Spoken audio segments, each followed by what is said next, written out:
Okay, there we go. All right, awesome. I call this meeting to order at 7:04. Are there any changes to the agenda? Yes. Hi, can you please, sorry. Can you please strike ASRF allocations and AAC travel mini grant allocations for this, please? We could think. Phoebe, Can you please strike TJF allocations for this week? Devon, Strike bag, please. Juan, Can you please strike SFS allocations, please? Phoebe, is that a new hand? Oh, no, sorry. I will lower it. Okay, awesome. Milan, can you please add Gabriel Ordonez to speak? He's the piece of under special presentations. He's the PCMC president. So he'll kind of explain a little bit about, what that is and just who he is and what his role is. Oh, Giovanna needs to be promoted, by the way. All right, are there any more changes to the agenda? All right, can I get an approval? Or, I'm sorry, can I get a motion? I move to approve the agenda. Okay, can I get a second? I second. Okay, Eliana, motion, Sarah seconds, all in favor, please raise your hand.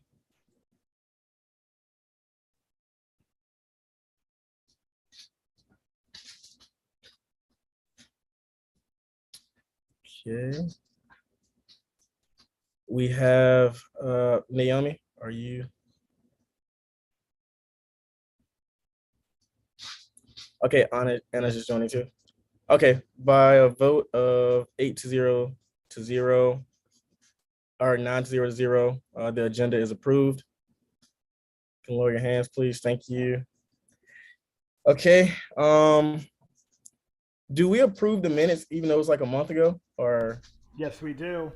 Okay, awesome. So I hope everybody got a chance to take a look at the minutes from the meeting for like a year ago. I'm sorry, I mean like a month ago. Can I get if everything is good, can I get a motion to approve? I move to approve the minutes. Can I get a second? I second. Divine. Okay, Phoebe motion, Devon seconds, all in favor, please raise your hand.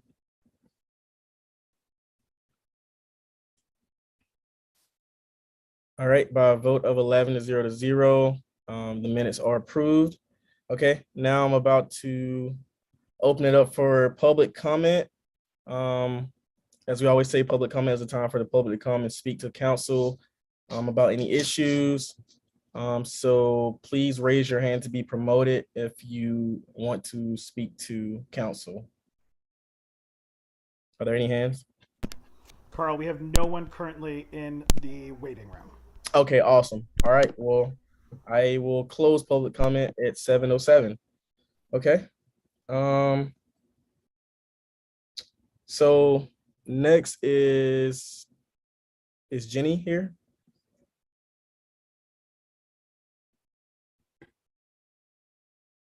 It does not appear that she is here. Okay, if she's not here, who would speak on behalf of capital contingency? If she appointed someone, they could. If she did not, we just have to strike it and move on. Okay. Yeah, let's go ahead and strike that. Yeah, and I think we'll also need to make sure that that's going to be coming up on an upcoming meeting. So council appoints your FICOM chair every year. And so Jenny did graduate. So if there's not a vice chair that was in the committee that's still available to make the funding presentation, you will need to appoint a new chair. So, hopefully we'll have that appointments system up and running and you all will have access very soon. And that'll be one of the very next things you should be trying to appoint is someone for your FICOM chair. Okay, thank you. Yeah, she's already kind of given me someone who, I guess the vice chair, she wants, she says that she recommended that individual. So yeah, we'll make sure they apply and get them in here. Okay, so Anna.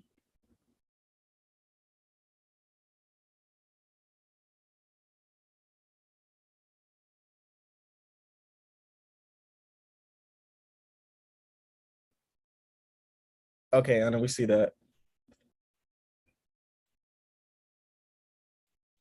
I see that you're putting it in the chat. Do you have anything to say about SWC programming fund allocations?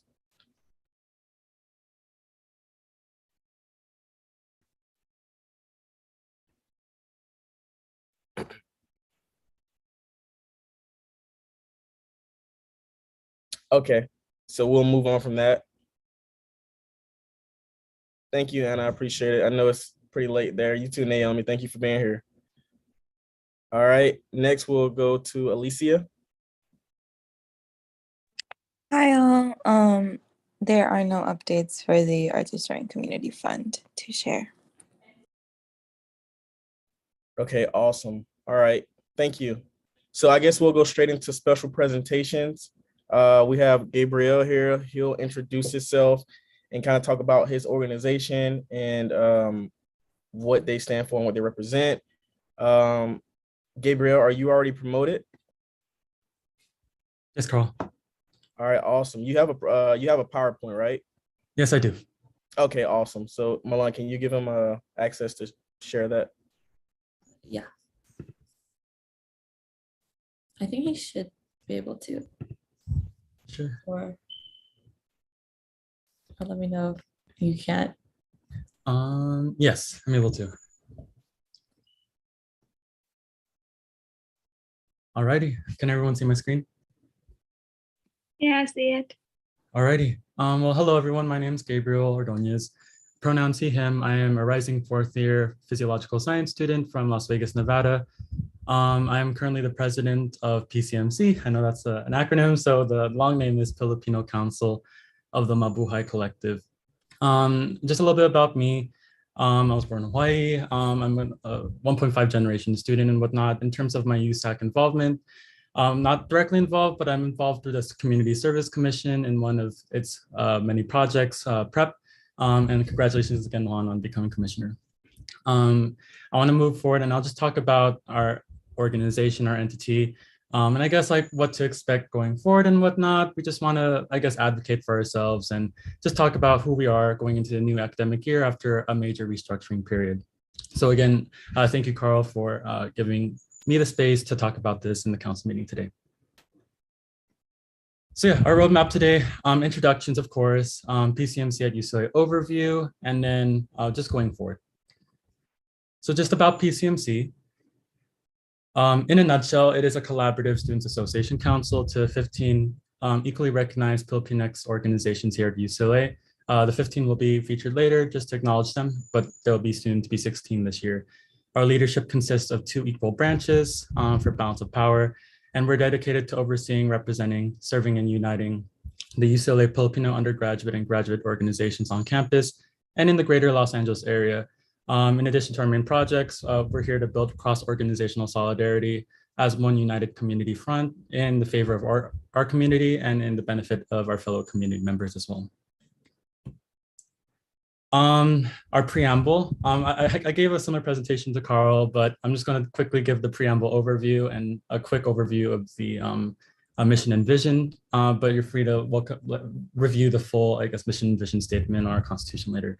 But I'll just read the preamble just to be really specific. But we, the people of PCMC at UCLA, in order to serve as a competent and impartial governing body that represents the true ideals and sentiments of the Filipino community at UCLA, celebrates the diverse Filipino and Filipino-American identities, fosters an enduring and supportive community network among our Filipino undergraduate and graduate students, ensures equal and fair visibility of all of our constituents, regardless of influence, provides camaraderie and unity among our future constituents, and serves our populace faithfully to establish and adopt this constitution.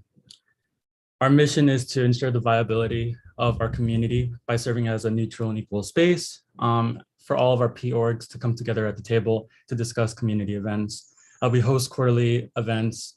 Aside from SPCN, which is one of our biggest community events, we host 6 other events in the benefit of our student leaders and our general members, and just Filipino identifying students at UCLA, and in doing so, supporting in the sharing of institutional knowledge. Our vision is, of course, to see a community that's united, it's informed, it's visible, it's supportive, and it's collaborative. And I'll provide the Constitution link later at the very end of the Constitution. Our pillars are academia, culture, politics, profession, and society. Our projects, which I'll go in depth more at the very end, include PWR, PAM, Filipino American History Month, Mabu Wellness, Mabu Fest, Mabu Formal, and of course, the farewell reception. And in doing so, recognizing our mottos, Magkasama bilang isa, mga tao, which mean together as one the people. And then with our relation with Samang Pilipino, our mother organization, we recognize Isang Bagsak, which means one down, but we come to know it today after the United Farm Workers Movement as if one falls, we all fall, but if one rises, we all rise. Onto leadership. So PCMC cabinet is split into two portions. I'll talk about the Senate in a bit. But in the executive office, I want to recognize my fellow student leaders as well. So I'm the president, of course. Eunicia Tactay is our internal vice president. Malachi Espinoza, you might know through Samang Filipinos, our external vice president as well, which is super cool. Anne Marie is our chief operating officer, and Aiden Torres is our chief financial officer. And we're the executives of the cabinet. Our board of directors take care of principal functions and whatnot in planning our 6 projects. And they include the following people: JR for PR, Philip for the press, sorry, the Zoom thing's blocking, Kaylin for projects, Alyssa Kosiko for archives, Adriana Altea, our community affairs director, and then Matthew Lee, our social affairs director. And like the rest of y'all, we're also going through an election process and we're selecting people for the upcoming year. Now onto PCMC leadership, how our community leadership is structured. The Filipino Council is of course split into 2 main branches. The Senate is, of course, consisting of our external representatives or directors, external vice presidents and whatnot, and they constitute the Senate and they represent their P-orgs, and 15 to be exact. Our cabinet's in charge of the project planning, more of the administrative work, and just having these conversations with our community to ensure our community interests, whatever it includes within the Filipino American experience or back in homeland in the Philippines, that we have continued discourse and discussion on matters that affect our community. But the cabinet primarily is in charge of ensuring that our community members are supportive and have a seat at the table. And just a really brief overview, this is the current cabinet structure and Senate structure. There are 30 senators. We have one senator and 1 associate senator per P organizations. We call them P-org for short, Filipinx organizations. These were last year's because we're in the process of selecting our next, the 14th Senate for the Mabuhay Collective. So now onto the fun part, which is recognizing our many Filipinx organizations here, known as our constituents. And you might already know them, which is really amazing. They do great work. Here's a really brief overview with all the logos and whatnot, but I'll go through each one individually. Anak Bayan at UCLA is our progressive youth and student organization. Kappa Psi Epsilon is our Pinay interest sorority. Filipino Recruit Management Program under CSC is our first year pipeline. Filipino Transfer, and they're in charge of one of the Advent weekends for undergrads. Filipino Transfer Student Partnership, or PTSP, is our transfer org, also affiliated with the SEND program.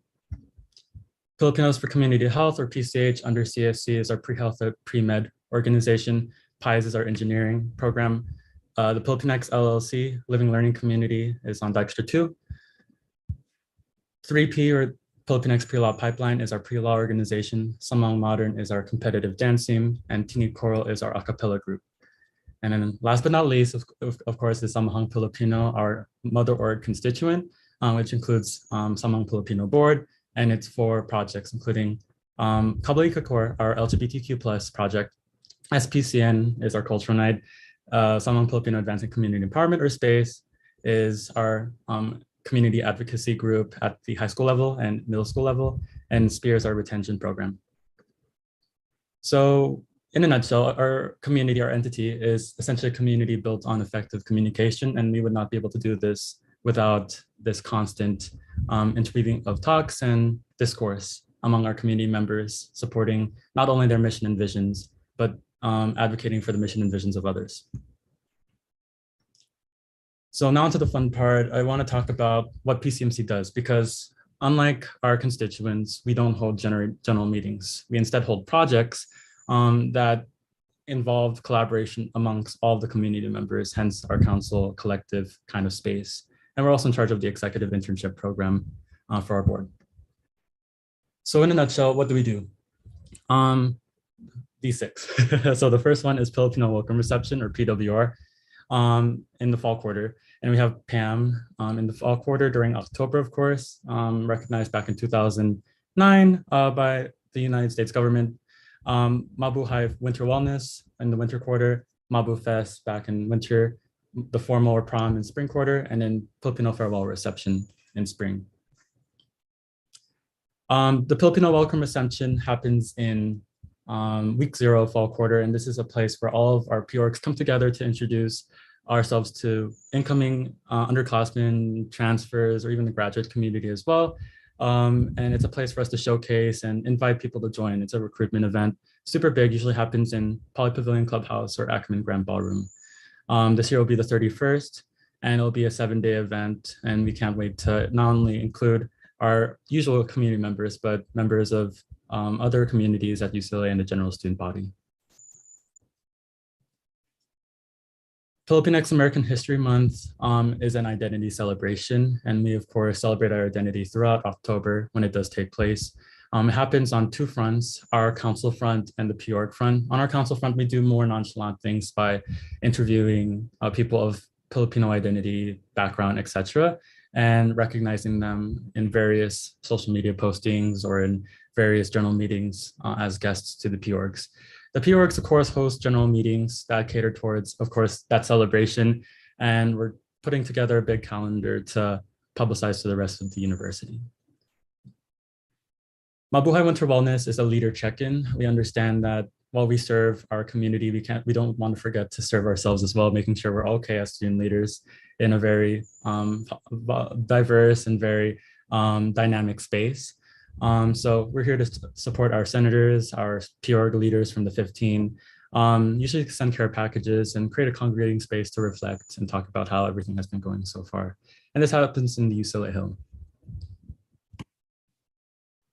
The next one is Mabuhay Bennett Festival, which goes back to 2009. I believe it was introduced, no, not 2019, 1992, which was introduced by actually the first Filipino USAC president, Mark Pulido. And we talked about, it's about the benefit festival where we raise money for initiatives in the Philippines. Historically, it's been in collaboration with PCH. We raised around 1,000 plus last 2 years ago. And we look forward to building on that momentum and just fundraising money for disasters back in the Philippines. And this festival is where we highlight performances, talent showcases, and in doing so, fundraising money for these initiatives. Second to last, of course, the Mabuhay Formal, or Mabu Formal for short. It's the annual Filipino prom. And as the word stated, it's a prom. It happens usually in Cavell Grand Horizon Ballroom or in Ackerman Grand Ballroom. And I would say it's like PWR, but with more of a performance aspect and just having a lot of fun, and because it's in spring quarter. So yeah. And then the very last one is a mirror of Filipino Welcome Reception, but it's a farewell reception where instead of showcasing, we highlight and acknowledge our PORG's accomplishments throughout the year and provide them the space to release any special announcements or just share anything pertinent to the upcoming academic year. And it's a great closure to, I guess, that year's academic story within our community and related. We also reveal the next cabinet admin and senators, if already elected, of course, usually happens throughout the summer. And we also recognize our seniors. So that in a nutshell is all of our 6 projects and why we don't usually do general meetings, because we let our PORGs take care of that. So just going forward, the purpose of this presentation was, of course, to better advocate for our community and fellow underrepresented communities here at UCLA. We aim to establish a stronger and just more relevant relationship with USAC going forward. This year, or these past 3 years, we've been going under a restructuring phase to determine the best way to, I guess, provide a united front for the Filipino community. And we just want to further build our relationship with USAC and just the rest of the general student community here at UCLA. We aim to showcase a more unified UCLA Filipinx undergrad grad community, as I just stated. And of course, we aim to encourage collabs with future projects in the near future. But yeah, Other than that, that's my presentation. I want to thank again all of you for allowing me the space to present, and Carl for inviting me in the space today. Any question? First and foremost, our Instagram is UCLA PCMC. Our Facebook is UCLA PCMC. We have a website. It's going to be updated in terms of a domain, but that's the current one. And we have a LinkedIn. And I'll share the Constitution link to Carl, and he can just distribute it later if need be. But other than that, that's my presentation. Thank you very much. Salamat po. Thank you so much. Yeah, thank you so much, Gabriel. Does anyone have any questions or comments?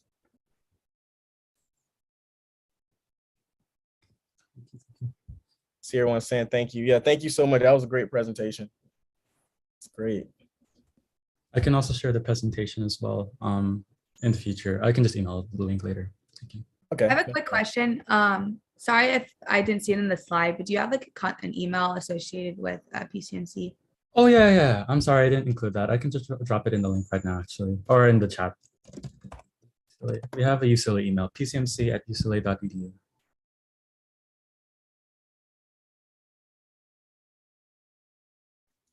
Awesome. Well, hey, Gabriel, thank you so much. I'll keep in contact and, reach out if you ever need anything, all right?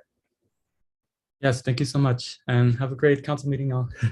And have a great summer too. Thank you. All right. We don't have appointments tonight, but going into officer reports, I guess I can go first. I'll make this quick. I know we got some people that are like up at 4 a.m. right now. So basically, I've kind of finished the hiring for my exec staff, sending out acceptance emails. So finally done with that. I'm happy about that. Had met with Jessica and Patty about the budget, which we'll discuss in a little bit. And I've just been meeting with different administrators about, what are my plans going forward for the year. And yeah, so that's pretty much it for me. Milan. Yeah, so I also kind of worked on staffing. We just finished interviewing the rest of our executive staff and release those decision emails. And we have a really, really nice group of individuals in the IVP office this year. So I'm really, really excited about that. Our first executive staff meeting is actually happening tomorrow. So we're training our student leaders to kind of succeed in their roles and to work on their initiatives. And then we're also working on planning out the year with our executive staff and directors to start thinking about what initiatives we're going to kind of implement and how to do that. And then lastly, we have our general staff applications are still open. They're closing this Friday. So if you have anyone who's interested in the IVP office, please encourage them to apply. We have some really great directors. So hopefully people would love to work with these directors and just the IVP office. So encourage people to apply to that. But that's about it for me. Devon. Yeah, so similar to Milan and Carl, my office has been focusing on hiring. We read through our apps. We were hiring both staff and direct at the same time, so we're both reading through both those apps. And then today was our first day of interviews. We just had 10 hours worth of hiring interviews, so that was amazing. Love that. Other than that, we've just been dealing with logisticals as well, setting up the Slack, setting up the GroupMe, the Google Drive, etc. And personally, I've been meeting with UCSA folks to kind of establish the set topics and issues that we're going to be focusing on this upcoming year. So that's been exciting. And so it kind of helps us to kind of gear what we want to start as EVP, start focusing on for legislative and lobbying trips that we personally take. In addition to that, I got a message from Naomi, who was the previous president for UCLA, and she wanted me to give you guys a message. She couldn't be here right now. Actually, oh, it's too late. Maybe she can call in after 8. But she is currently working with Senator Kamlager, who is heading the ACA 3 amendment. This is the constitutional amendment to get on the ballot for November. And basically, there's been a lot of pushback if we haven't heard back from that. I'm talking really fast again, so if you need me to talk slower, but I want to be respectful of other people's time. Basically, we need a phone call push for Senator Allen by tomorrow, which is really late and last minute. But if you guys are interested in helping the EVP office and also Senator Kamlager and pushing that initiative, everything, the script is already created, the information is already created. We just kind of need a push by tomorrow to turn his vote to aye. So if you're interested in finding out more information, please let me know and I'll get you in the loop with Naomi and I. But yeah, this push will also be on social media. So if you guys can be on the lookout for your teams reposting that. That would also be great. Yeah, that's it. Thank you. Eliana? Thanks, Carl. So first of all, I've just seen this on social media, but I want to second what Divine said. Everyone please work on this constitutional amendment because it's going to be banning slavery and forced labor for people who are in prison. It's very important, and it's not something we should even have to push for, but we do. So let's work on it. But what I've been doing, Geronimo Thomas and my office are organizing our first event, which is going to be July 10th. And thank you, Carl, for the funding. Thank you for Jessica for helping with the form. Shout out to Reggie Miles because he's going to be performing. So that's exciting. July 10th, probably in the evening. I guess Boone Plaza, but anyhow, that should be a lot of fun. And shout out to all our summer students. Hope you all have a good time. So the other thing I've been doing with Geronimo Thomas, who is amazing, is I got him and Budia from the Associated Students UCLA Board of Directors together to talk about how Associated Students can better support employment for foster youth at UCLA, and they're planning some targeted recruitment and to make that available for people to indicate on their application so that their particular needs can be taken into account when they're applying for employment. So shout out to Wudio and Geronimo for their work on that, and shout out to Associated Students for having a majority student board of directors. This is our chance, one of the places where we can show what we can do, and it's impressive. Shout out to the students. And the other thing, I've been working a bit on trying to get the mother orgs together to address the misconduct, which is still happening at the community programs office, despite all the hard work everyone's put in. So anyhow, been a good several weeks, and shout out to everyone who's helped. Thank you, Eliana. Juan? Hi there. Sorry, I'm in a noisy place, but so the Community Service Commission is still recruiting for some remaining positions that are remaining to be filled. But we have about like 20 new members that we're onboarding, and we're so excited to have a year of transitioning these new members. And yeah, that's pretty much it for the commission. Just ongoing planning for the fall and the rest of the academic year. Thank you. Thank you, Juan. Alicia? Hi, everyone. Our office is currently still in the process of hiring some positions that haven't been filled, just like some administrative roles and some for ARC. But other than that, I've been working closely with Giovanna on Bruin Bash and EAF, and we're going through multiple meetings over these past few weeks to finalize like ticketing, marketing, and just like some basics and planning. Other than that, I've been just I'm planning to reach out to my directors for next year's directors for our series, and that's pretty much it for me. Thank you so much. Phoebe? Hi, everyone. So I hired the entire executive board for Facilities Commission, and we've had 2 executive board meetings so far. Going to be meeting regularly over the summer, trying to set up the commission. We already started creating a comprehensive document of all of the things that we hope that each of the projects want to do. We hired a lot of the directors, but we're missing publicity director, some of our access and infrastructure projects, and our fellowship director. So those applications will be re-released around next week alongside our general staff applications.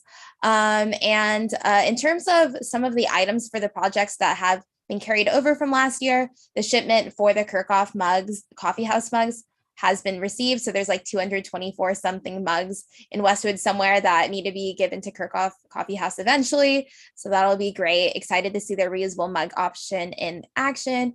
And we're continuing meeting with UCLA Dining to work on that diningware pilot that would hopefully launch in fall, but we'll see if the timeline ends up getting pushed back. Awesome. Thank you. Sarah? Hi, everyone. Like everyone else, we've just been working on hiring in my office. I've also done a little stuff with like a little bit with the New York Times to try to get that started for next year, just like some meetings.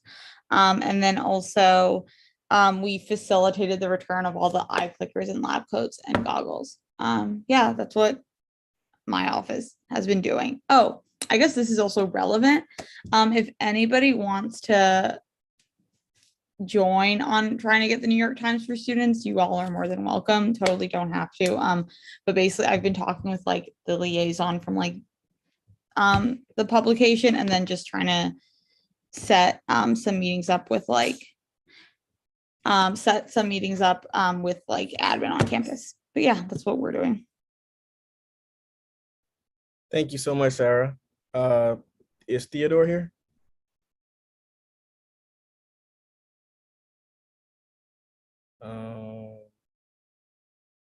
I don't think so.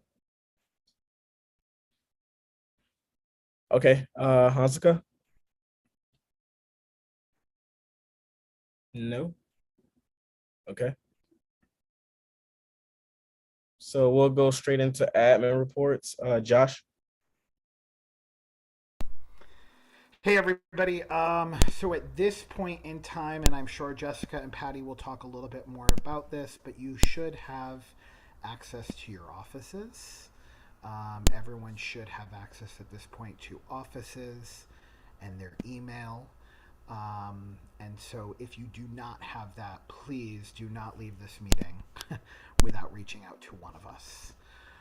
Also, appointments, I will remind you and continuous to remind you that appointments are, please make sure that you have read over your bylaws. Please make sure that you know who you have to appoint and the timelines in which you have to appoint. There are a lot of appointments that need to take place. Just please make sure that you know who you have to do and appoint so that we can do that in a timely manner. Again, over summer, this is when a lot of those appointments take place. So probably moving forward, we should have appointments every single week until positions are full. And then that's it. Happy summer. Hopefully you all are also getting rest. Please get rest. Thanks, everyone. Awesome. Thank you. Orlando? Hello, everyone. Can you hear me? Yes. Okay, great. No, I just want to say I hope you're all enjoying your summer. It's great to see you all. And I have no updates at this time. Okay, awesome. Thank you. Jessica?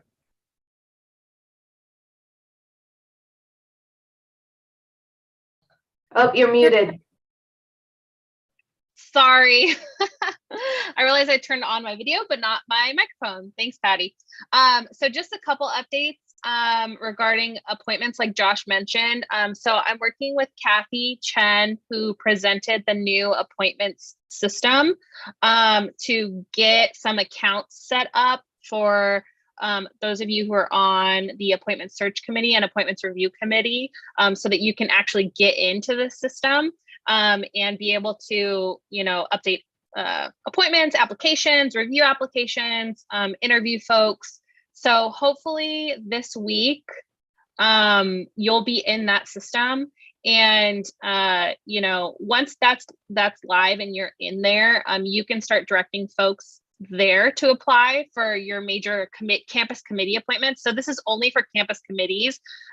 This is not for any of your internal staff that you're trying to find, your directors, any folks like that. These are like campus-wide committees. So all of those appointments will be housed in that online system. So once you're in, definitely check out your account and we'll work through if there's any other technical issues we need to sort out and make sure. She also was able to download a list that was previously in the committee page of like the list of what those appointments are. So I'm going to work through that and make sure we have all the ones that are currently existing. So I'll be reaching out to your individual offices for the appointments that fall under your purview, just to make sure that those committees are still standing and that they still do need an appointment from USAC, because some terms are staggered and then some terms are multiple years. So you might not necessarily have an opening for it this year, but we'll try to work through that as best as we can and help you all make sure we're bringing those forward to council soon. And then the other big update, so for those of you who hopped on a little bit late, Archie's here with us. He is our new Student Government Services Support Manager. So he just joined our team, and we're working on onboarding and everything. We just got his email set up this week, so I'll be adding him to the council listserv and connecting you all via email so that you know where to reach him. But he'll be working on all the contracts and agreements for your offices and just general support for council. So we'll definitely be connecting with a lot of you offline to make that introduction. And also, you know, if your office has heavy programming and events and you're currently hiring your staff who manage that for your office, invite them to meet with us as well, because those are usually the folks we're directly interacting with when we do these contracts and agreements for you all. So we definitely want to make sure we're connecting with the right folks on your team who handle these things throughout the year. This way they get to know Archie and know how we can help support them. So excited to have him on the team. And Archie, I'll let you, if you want to just say a quick hello and introduction for those who joined a little late and maybe missed you at the beginning. Hello, everyone. Again, my name is Archie. I am from Memphis, Tennessee. I've been in higher education working with students as a student advisor, admission advisor, recruiting and enrollment specialist for a variety of different higher education institutions. I myself was a member of student government in several organizations while I was on campus in my undergraduate work. So I look forward to working with everyone and learning the processes here. And if you have any questions or concerns, please contact me and let me know, and we'll get to the answer together. So I look forward to working with everybody. Thank you. Awesome. Thank you. Yeah, Melania says she's from Tennessee too. I'm from Georgia, so we all kind of close. All right. Thank you. All right. And then Patty.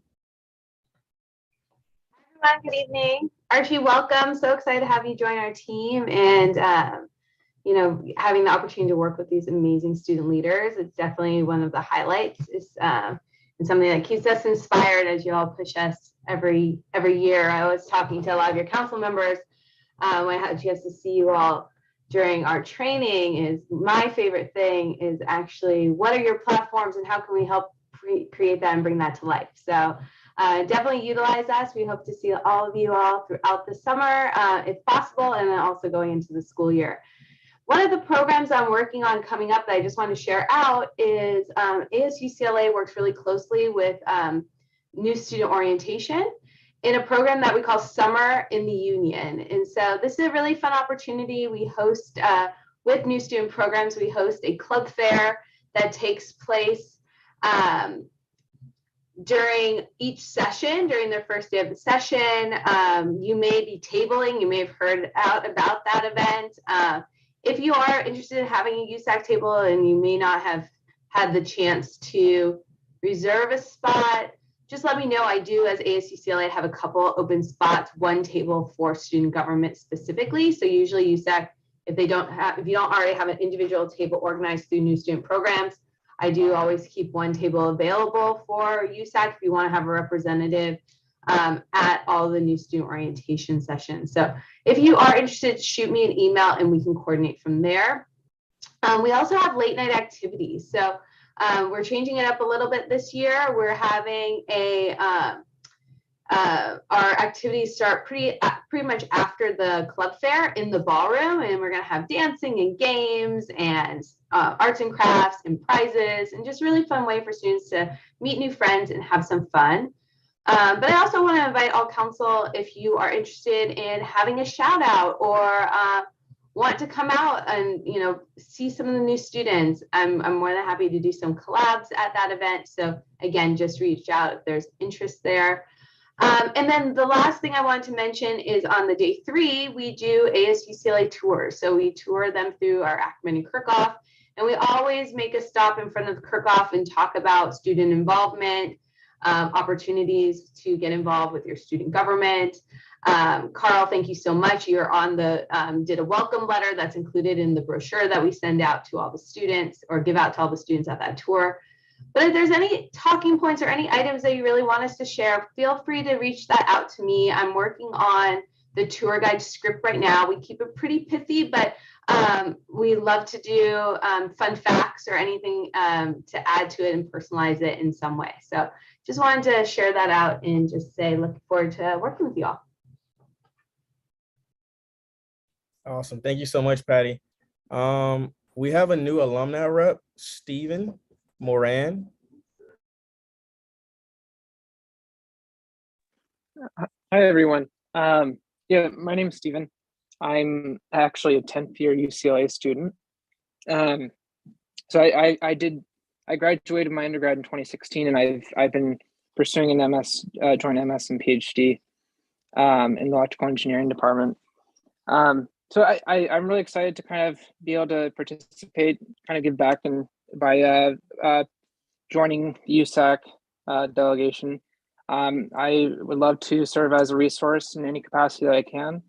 I'm an outgoing board member of the UCLA Board of Directors. I served on the Graduate Council of the UCLA Academic Senate, heavily involved in GSA, as well as the president of the Engineering Graduate Student Association. So a lot of my involvement kind of gears more towards the graduate side of it, but I am fairly familiar with pretty much all aspects of UCLA at this point. So I'd love the opportunity to help in any way I can.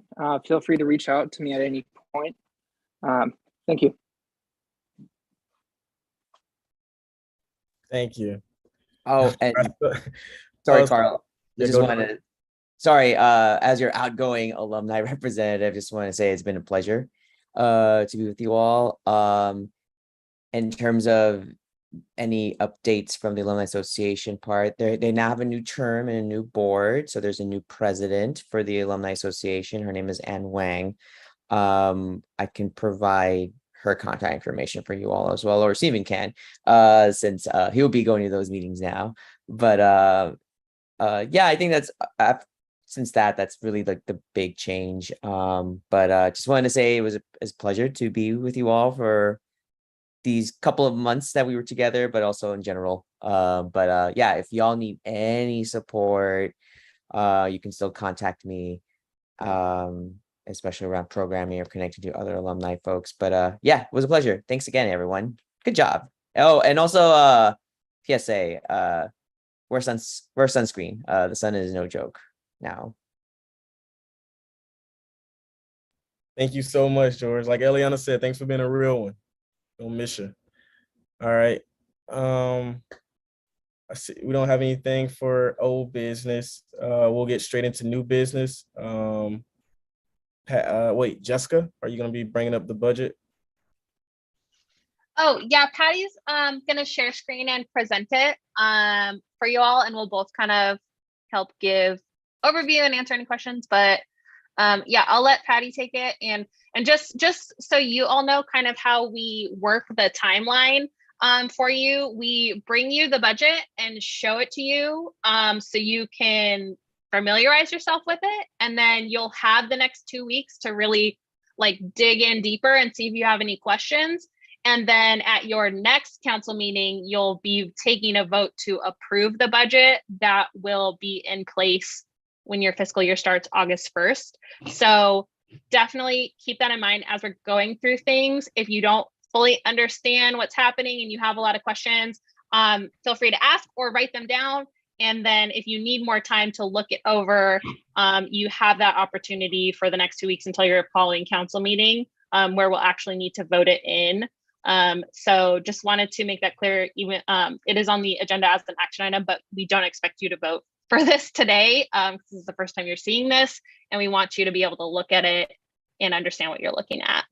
But I'll let Patty take it from here. Thank you. And sorry if it looks like I'm looking off screen. For some reason, when it's on my PowerPoint, I can't see any of your faces. So I'm looking at my laptop so I can see. So thank you so much, Jessica, for the introduction. So good to see everyone tonight. And I just wanted to kind of go over, I'm going to start with a little quick PowerPoint, just to kind of break it down because the budget can be a little complicated, and then go into more of the numbers and kind of looking at an Excel sheet.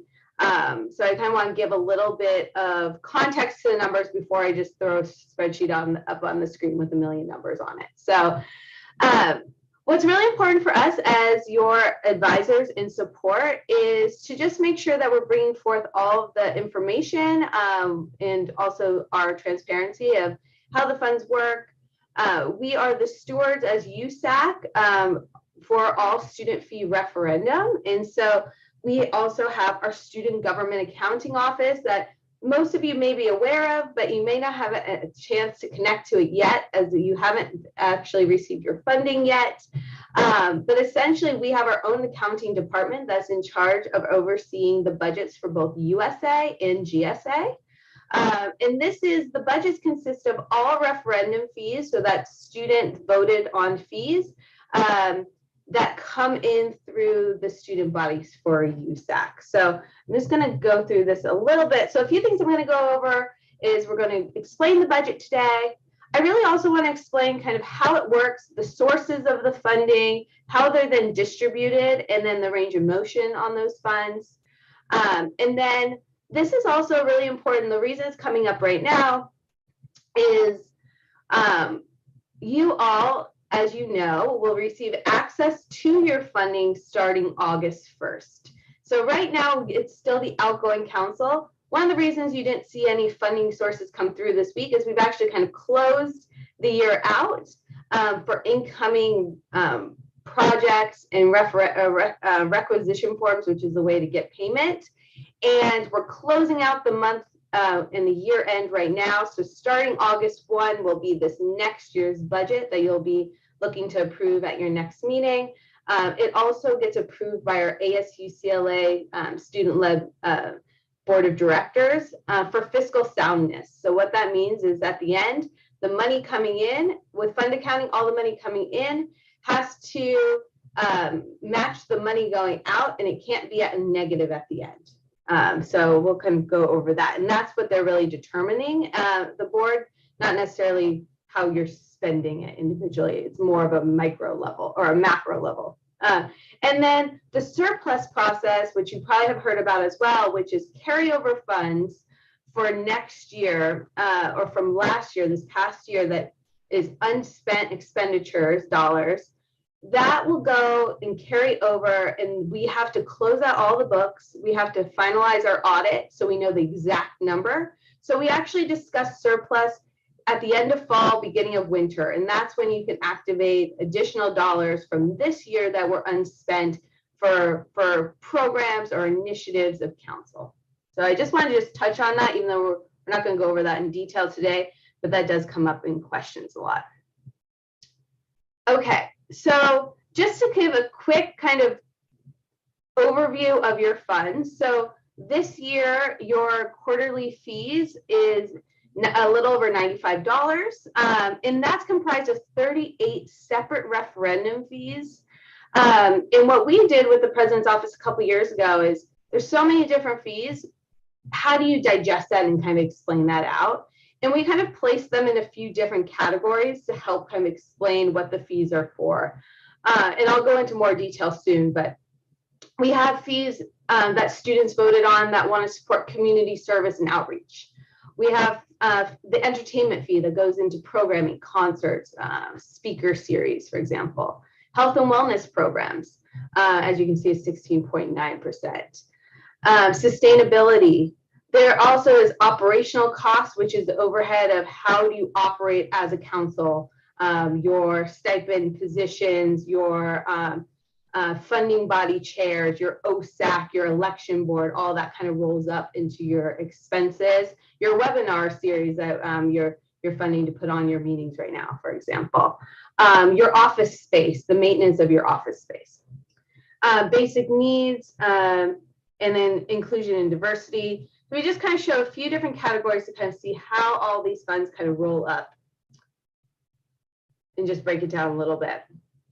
The other thing that I just wanted to kind of give a quick overview on is how the funds are then budgeted and distributed. So not only do we have kind of different categories of what the funds are focused on based on the student votes, let's say the wellness initiative that went through, or pledge is another big referendum that went through.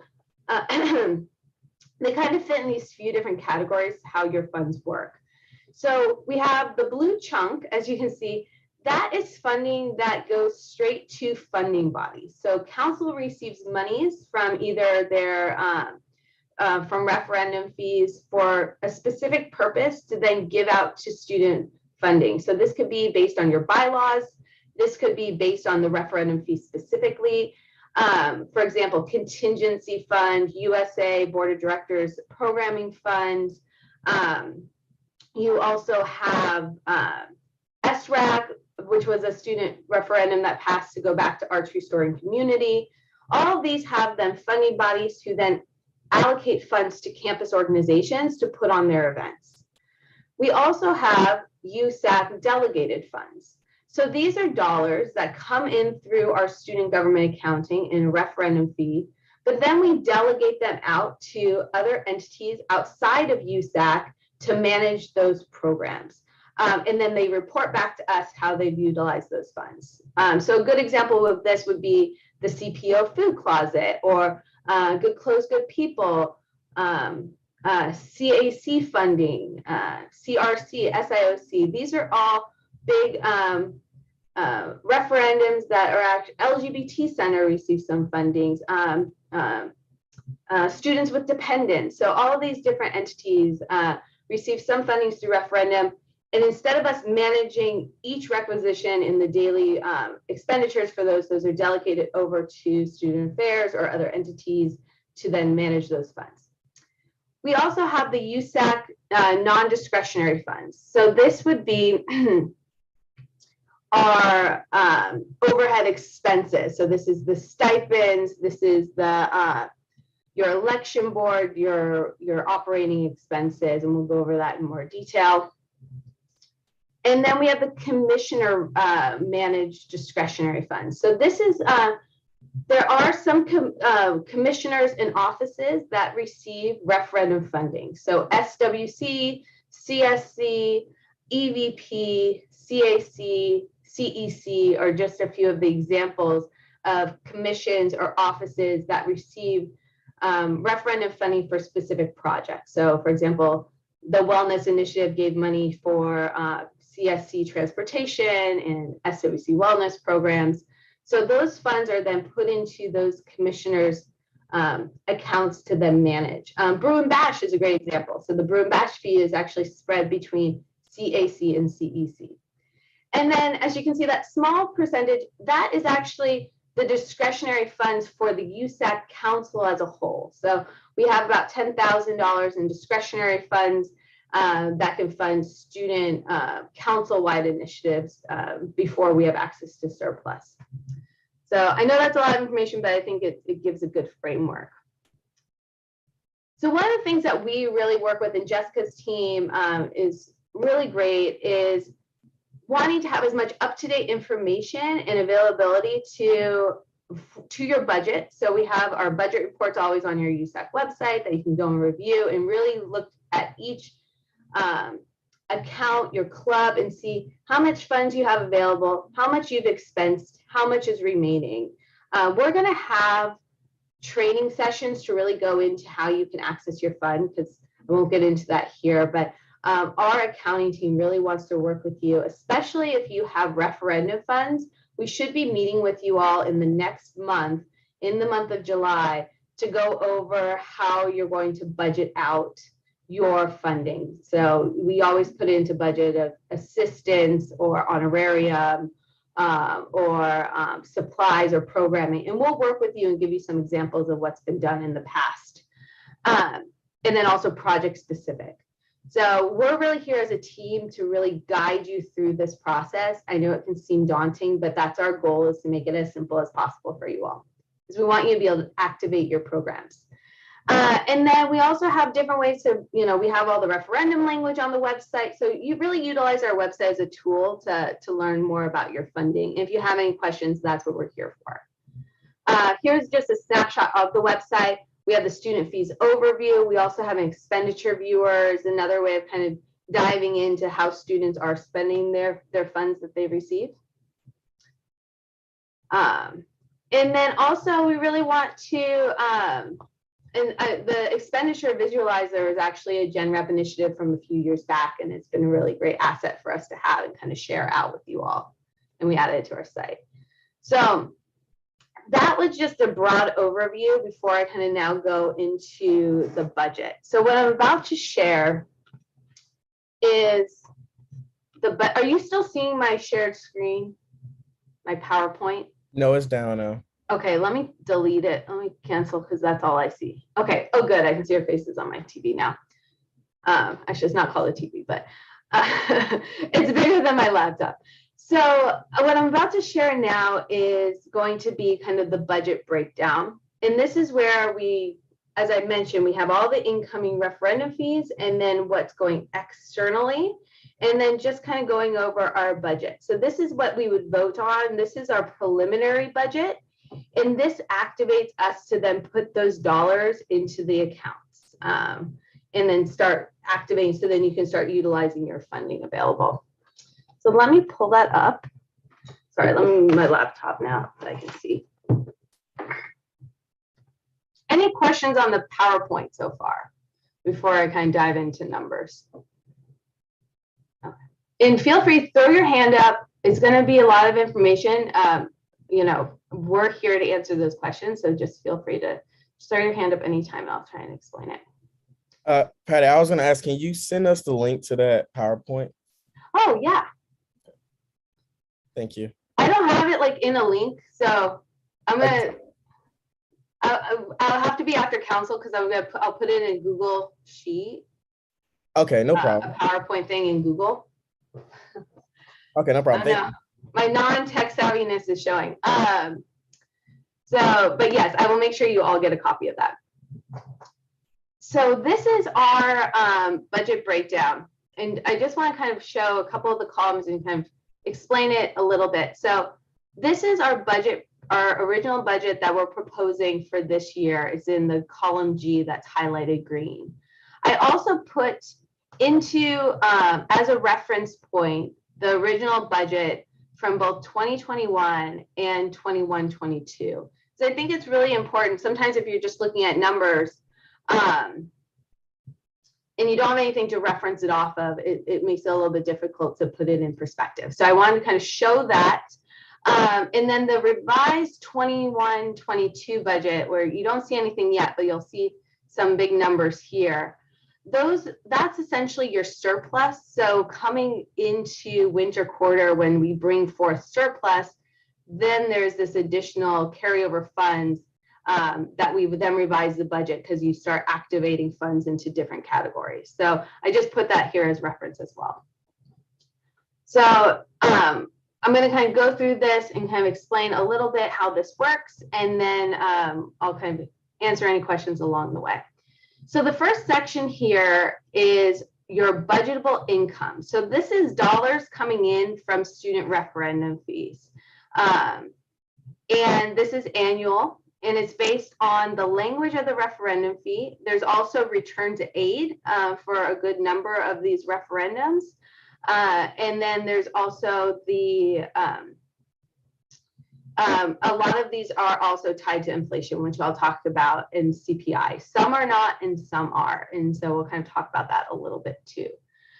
Your member fees is your kind of your core membership fees for USAC operations. This is actually not tied from inflation. This is a $10 flat fee that's been in effect for a long time now. And we'll kind of get into some of the impacts that having one of your main fees not tied to inflation has kind of done to erode some of the programs. So then we have our income coming in. So this is all the various, as I mentioned, the 38 different referendum fees. And then we also have additional income that will be coming in as well.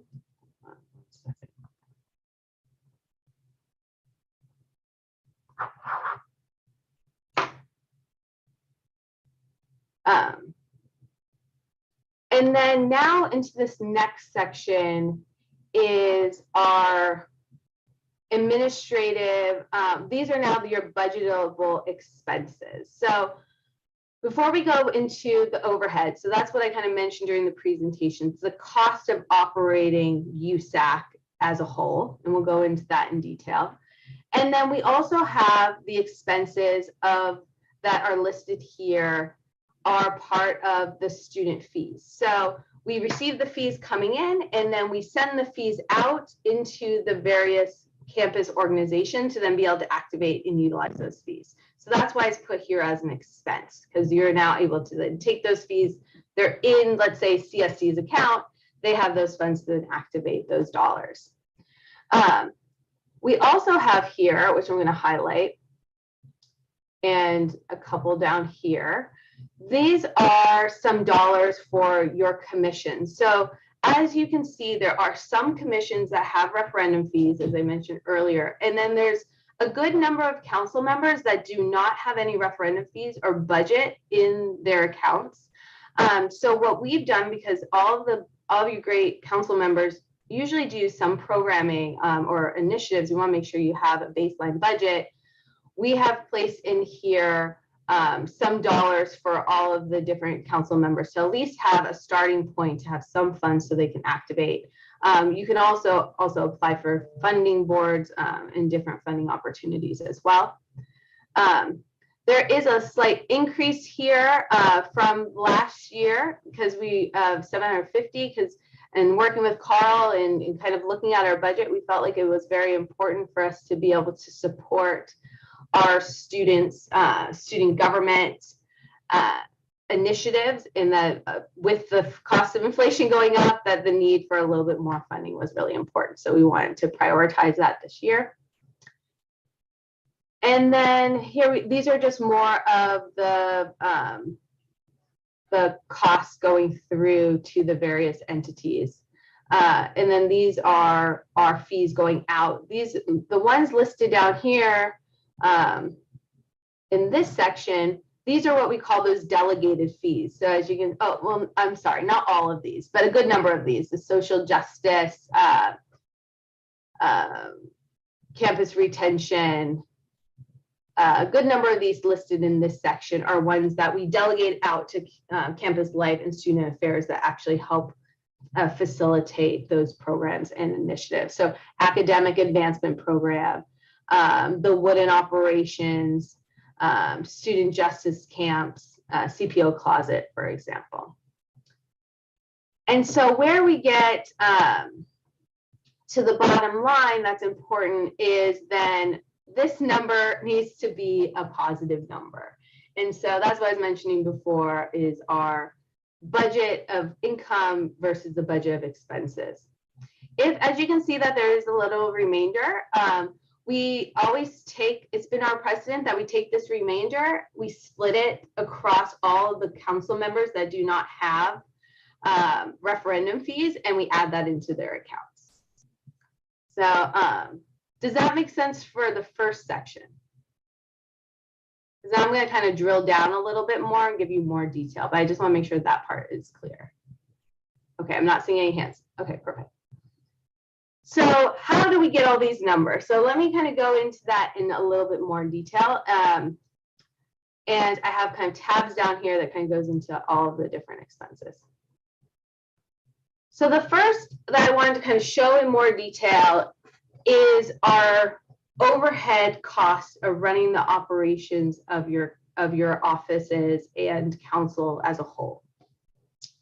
So as you can see here, we have your office stipends.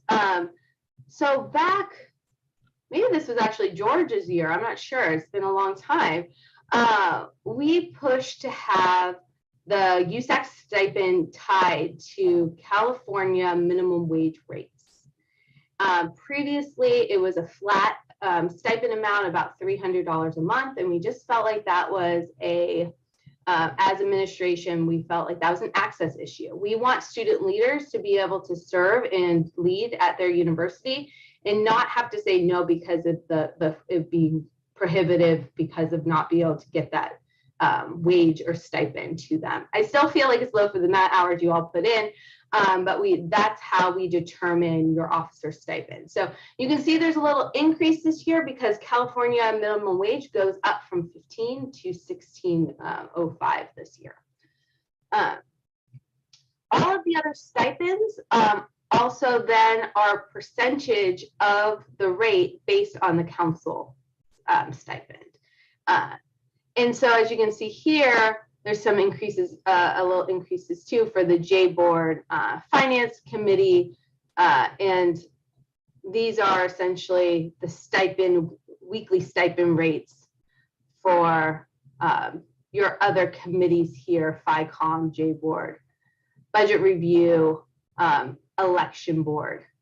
All of these are paid for out of the overhead because these are staff that work for council, that support the operations of council, and so it's under the umbrella of council. This is sorry, and CS Mini. I just noticed a typo. And then this is also where our maintenance and utilities for your office spaces, also some of your costs for meeting facilities. So this Zoom webinar cost when we're back in person to reserve space. Retreats is also in here, your retreat and installation ceremony. Your council discretionary. So this is when I mentioned that council discretionary, those dollars that you as a council can determine how you want to utilize. Kind of bake fees. A lot of these are kind of just hard set fees. These are general notification advertising. So in your bylaws, there are some situations where they ask you to notify, wanting to put an ad in when you have appointments or wanting to put an ad in for big council initiatives. This is a budget line item to help support that outreach efforts. And then also our administrative and support services costs. So this is the cost for your staffing, SGA, student government services. This is also the cost for the office operations, the supplies cost, the audit. We have to pay for the audit every year. And that is also here. We also have 4 student, actually maybe a little bit more than 4 because webmaster, 5+ student employees that are under this as well. And then one of the things that we had been talking about with Carl and then our team and kind of listening to some of the needs of the council previously is a need for some additional administrative support. So inside this budget as well is a 6-month hiring of an employee to start January 1st to bring additional resources to bear to council. We have had the same size team for, decades at this point. And as you can see, and we'll go over the back to the budget, all of these fees down here, and a good number of these fees have been expanding over the last 10 years, which adds a lot of additional support that we then give to council, but we haven't increased the size of our team. So we're looking into bringing additional support staff to help really support the funding chairs, the funding process, answer questions. So then we can pull some additional resources to streamline the processes of the accounting side of house and the services side of house for you all. So I wanted to kind of bring that to attention. Any question on this, and then I can kind of go into the next section. Okay, perfect. Again, feel free. I'm happy to answer. So one of the other things that we found, kind of going back to our original membership fee, is this fee has stayed $10, flat $10 for an extended period of time. And I don't know if George remembers, we used to have a fee called SUF and a fee called ESCOF. And what that was after the membership fee paid for all of the overhead cost for council's operations, there would be a remainder. And as you can see here, it's $2,000. You know, 20 years ago, $10 could buy more than it does nowadays, right? And so that remainder was bigger. And so we had what was called SUF, which is Student Organization Operating Fund. And so students would apply to get access to a portion of that remainder. And then we also had the ESCOF, which is Student Government Operational Fund. And that would be a way for student government groups, your team, to apply for funding, to receive funds into your accounts if you don't receive referendum. We now just build that into the budget because, as you can see, we don't have large remainders anymore. What we found a few years back is we actually started becoming at a deficit. So once we received all of the income and then we put in all of our expenses, you know, funding all the things I went through in the overhead, and then your offices as well, giving you dollars so you can put on programs. We were getting to the bottom, and then this was a negative number. So we were seeing this shrink and shrink over time, and we were working with the council, and there's a few different approaches. One was, let's put another fee referendum up and get a larger membership fee and tie that to CPI inflation, right? So that was one approach and one idea. What the council determined a few years ago is the best approach, instead of adding an additional fee, is have all the fees support very marginally to help fund the overall costs, because there's costs associated with each referendum that comes through our spaces, that we're supporting the requisition form processing, the funding chairs to process them, our staffing, giving the administrative support, your team as council members to vote on them, to have them go through your offices.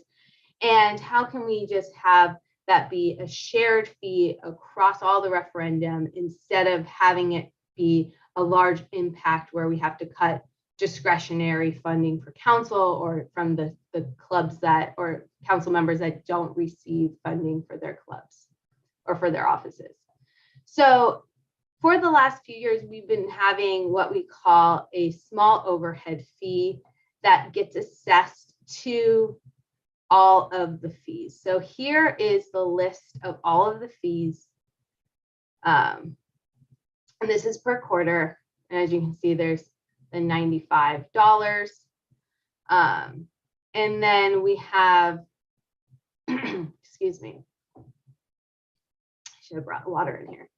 And then what we have done here is for all the fees that what we call the delegated fee, they kind of come in, we support them, we write those checks, we report back to the audit, we do all the administrative work there. We have a small under 1% fee that gets assessed to all delegated fees that go through our coffers.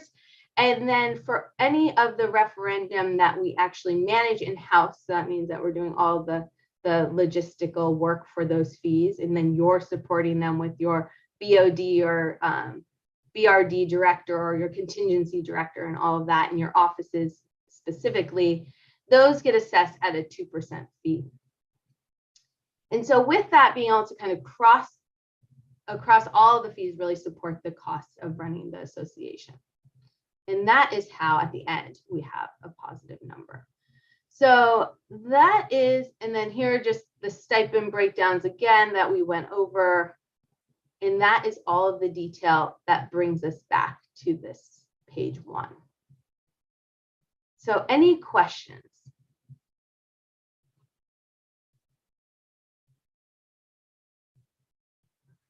So then, oh, go ahead, Carl, sorry. Oh, well, yeah, I was just about to add to all the new council members, like, hey, like I know it's like this can seem like very overwhelming. It's a lot of numbers. So that's why it's like you have 2 weeks to like really like look at it, go through it, and like ask questions. This is probably the most important thing we do. I mean, look at, 20, like if you see the different columns, like you see column C and column D, like, and then column G is the new column, obviously, like look at column C and column D and ask yourself like, hey, why has this increased versus when it was this much 2 years ago? Like ask yourself that question and come prepared to ask questions so that, we can make the right decisions and vote on this. Okay. Perfect. Yes. Thank you so much, Carl. And again, I'm happy to answer any questions today or oh, Sarah, go ahead. Oh, sorry, Carl. I just had a question on like logistically of how in 2 weeks, how we approve the budget. Do we approve it like, is it like an all or nothing type of thing? Or do we go like like allocation by allocation? So it's pretty much an all or nothing. Not all or nothing. That's not the most accurate way. I would say that there's certain things that there's some wiggle room, for example, and then certain things that there's less wiggle room. Like we usually just vote on the budget as a whole. And then we discuss certain components that have a little bit more range of motion. For example, the income, we have no range of motion as to what the fees coming in are going to look like, because that's based on projected enrollment and then the cost of the fee, right? And then the other thing is some of our hard costs for running your operations. Those are kind of like, for example, the cost for your students and the staff and the operating of the building, the cost of square footage. A lot of those are kind of hard costs that don't change. But there are some things that we can make some adjustments to. You could determine, for example, some of the commission related dollars. Oh, we think we actually need a little bit more here, or we want a little bit less in this section. If we're looking at overhead, we've had years where the council discretionary fund wanted 15 or wanted a little bit more or less. Also, retreats and installations. Sometimes there could be a request of needing a little bit more funds for that as well. What council usually also does, that I want to show in the total budget again, is some of these line items could feel, oh, that feels a little bit small, right? So as you can see, when we do have access to surplus, and again, we're too far from knowing where we're going to be in regards to what our surplus will look like for this coming year. And last year was larger than standard because of the closure the year prior. But we did see that a lot of organizations kind of activated funding for kind of larger scale projects after that fall quarter. So let's say you have a larger scale initiative that you're looking to look into, that would be something I would start kind of brainstorming what that would look like when we get a better idea coming fall as to what those surplus numbers are going to be coming in for. But does that clarify a little bit? Yes, that makes sense. Thank you. Of course. And then lastly, any other, okay, so then next week, in 2 weeks when we're here to vote, what we would do is we kind of go through this just one more time, see if anyone wants, see if there's any obviously questions or any edits or amendments that you'd like to see. And then we can kind of talk that out and see what that looks like. The main thing is, end of the day, this needs to be a positive number. And so, and that's what, and Steven's probably thinking, because he was on the board of directors, oh yeah, I remember, we have to make sure that fiscally sound. So they're not going in saying, Sarah, I want you to do this initiative. They're just going in and be like, oh, Sarah has X amount of funding and then council has X amount of funding, and they have enough to cover all their expenses. Perfect. Any other questions? Can I just add one thing too, Patty? Sure, please. So just to kind of expand on that a little bit, of your referenda fees, that is basically the income at the top of this budget you're looking at, there's specific language that says exactly how that fee is to be spent. So you don't have any range of motion in redirecting that or changing that because that's what was voted on by the student body. So the only way to change that is to put a referenda on the ballot when you have USAC elections and change the nature of whatever fee exists, or add a new fee or take away a fee. But that's up to the student body to vote on. So when you are considering, where you do have range of motion, it's not many places, right? Because most of your fees and expenses are directed by referenda language that doesn't change. Where you have the most flexibility is with that membership fee, but like Patty said, it's not adjusted for inflation. So it's just a flat $10 per student per quarter. So that dollar value does not increase year to year. It stays the same.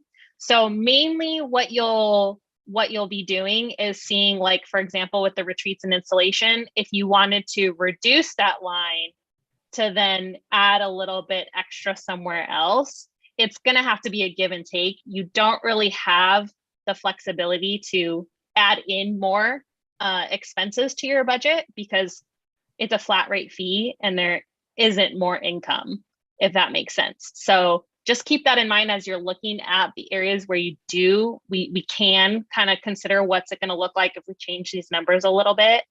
If you want to increase something else is going to have to decrease for that to happen, because otherwise if you just keep adding, you will end up with a negative number at the bottom.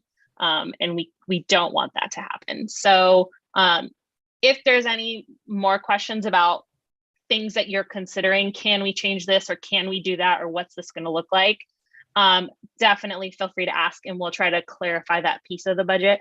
But majority of it is already directed by the referenda language. So there's not really much you can do there.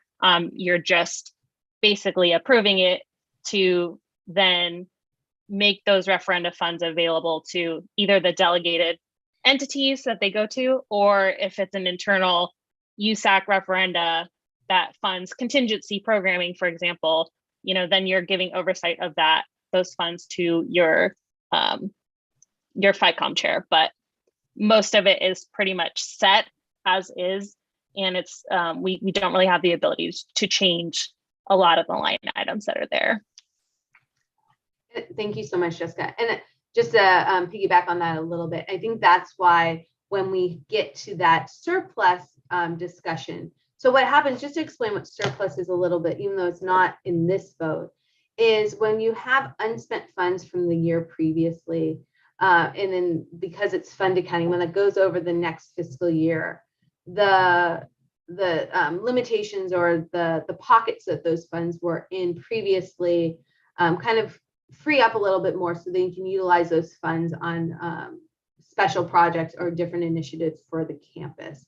And so that's usually where council will kind of come up with different projects or ideas, present all those project ideas to council as a whole, and then determine how much funds are available and then what projects you want to move forward with as a council. And that's where a lot of the range of motion is for additional funded projects, is during that. So this is your preliminary budget. And then come fall quarters when you can kind of tap into, and as you can see, these aren't all projects. This is also restricted surplus, other income, different things that kind of comes through, but this kind of shows just kind of the scope of different entities and projects that came in through last year, which again was a larger one than normal years. But I do want to just kind of give you a little caveat that there's more budget conversations to come that has a little bit more range of motion, if that makes sense. Any other questions? Again, thank you so much. I know this is a lot of information, and I just want to thank you for your patience and letting me kind of walk it through with you. And I want to thank Carl for taking so much time and care to go through this previously so we could have it ready and for you all tonight. Perfect. Well, I will stop share. Okay, so yeah, thank you so much, Patty, for going over that and helping me go through it. So yeah, just take a look at that. Patty, will you be able to send that out in an email or? Yes. So I want to just double check one more thing. I want to, and then I'm going to just fine tooth comb it one more time, and then I'm going to send it out to everyone.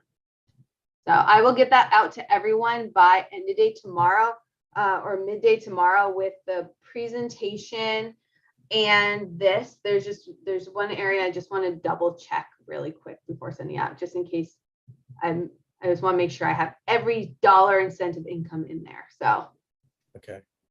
Thank you so much. I appreciate that. Yeah. All right. Yeah. Just take a look over that, everyone, when she sends it out, and over the next weeks, if you have any changes, feel free, obviously reach out to her, reach out to me, so that, everything can go smoothly in like 2 weeks. Yeah. All right. And I think that is all. So I'll be adjourning this meeting.